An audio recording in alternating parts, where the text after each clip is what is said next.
So, last Friday was World Press Freedom Day.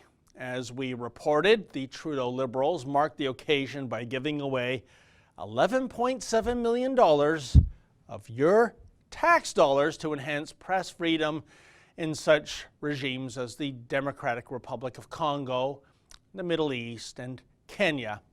Maryam Monsef, the Minister of International Development, and the Minister for Women and Gender Equality. And by the way, Women and Gender Equality Minister? What the hell is that? Anyways, at a Toronto news conference, she said that a free press matters because, well, the truth matters. Really?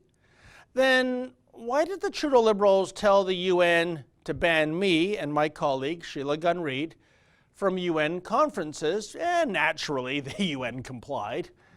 I asked the minister this question as she ran for her safe space last week.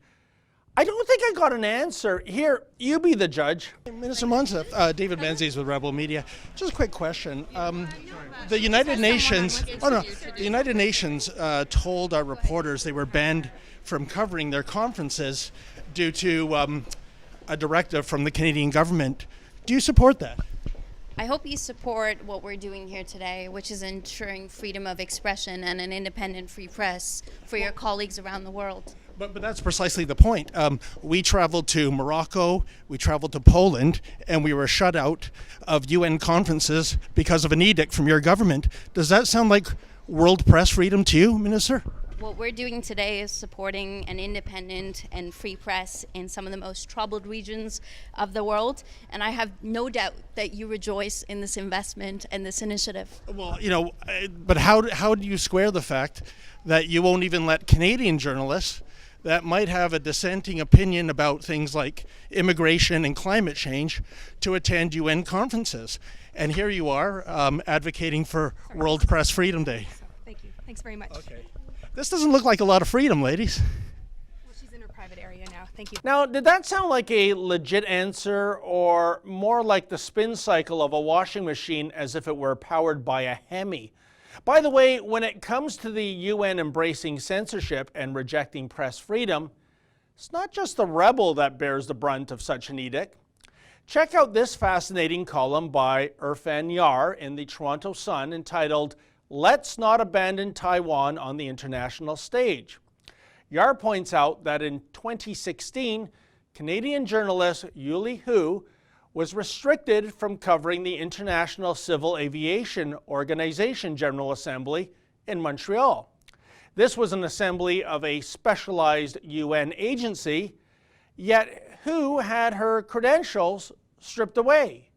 Why? Well, it was to appease China because Hu was writing for Taiwan's central news agency, and that's a no-no when it comes to the bullies in Beijing who subscribe to the One China policy. So gee, where is that UN love of press freedom? AWOL, it would seem.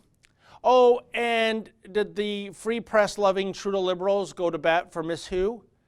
What do you think? I mean, press freedom is quite jolly and all that, but not if it's going to get in the way of appeasing China. Incidentally, sharing the stage with Ms. Monsef at the Toronto World Press Freedom Day were reps from Journalists for Human Rights. If this organization was any further left, I think it would serve as the propaganda arm for Antifa. Michael Cook, the former editor of the Toronto Star, he's the chair. And when you look at the list of major donors, one's eyes are greeted by the likes of the CBC, the Elementary Teachers Federation of Ontario, and Unifor. Oh, speaking of Unifor, when you flip through the annual report of Journalists for Human Rights, you come across several Q&As with the progressive elites, such as Jerry Diaz, the head of Unifor. Here's the opening question for Jerry, quote, "You're busy with NAFTA negotiations, yet still found time to attend our annual gala and donate $10,000 to our Syria program. What inspired you to do that?" End quote. Oh yes, champagne socialist, Mr. Diaz. Wherever did you find the time in your busy schedule to drop by our soiree and sip some high-end bubbly? Oh, you great man.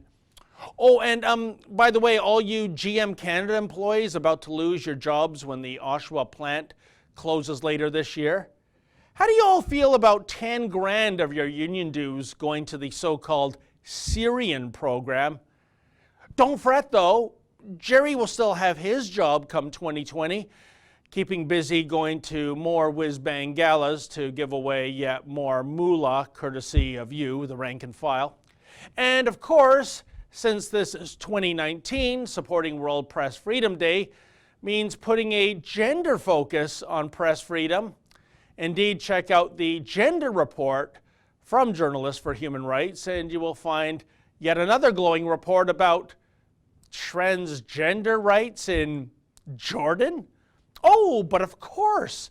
You know, folks, every night I go to bed, I pause for a moment praying that the transgender community in Jordan will be able to take full advantage of their human rights.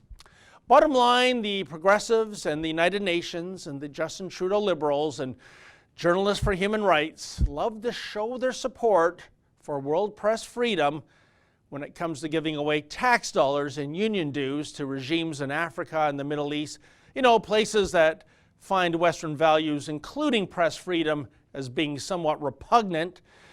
But when it comes to rebel reporters who have contrarian views on migration and global warming, when it comes to reporters writing for Taiwan-based publications, well, this quaint little thing called freedom of the press can be a tad overrated, wouldn't you say?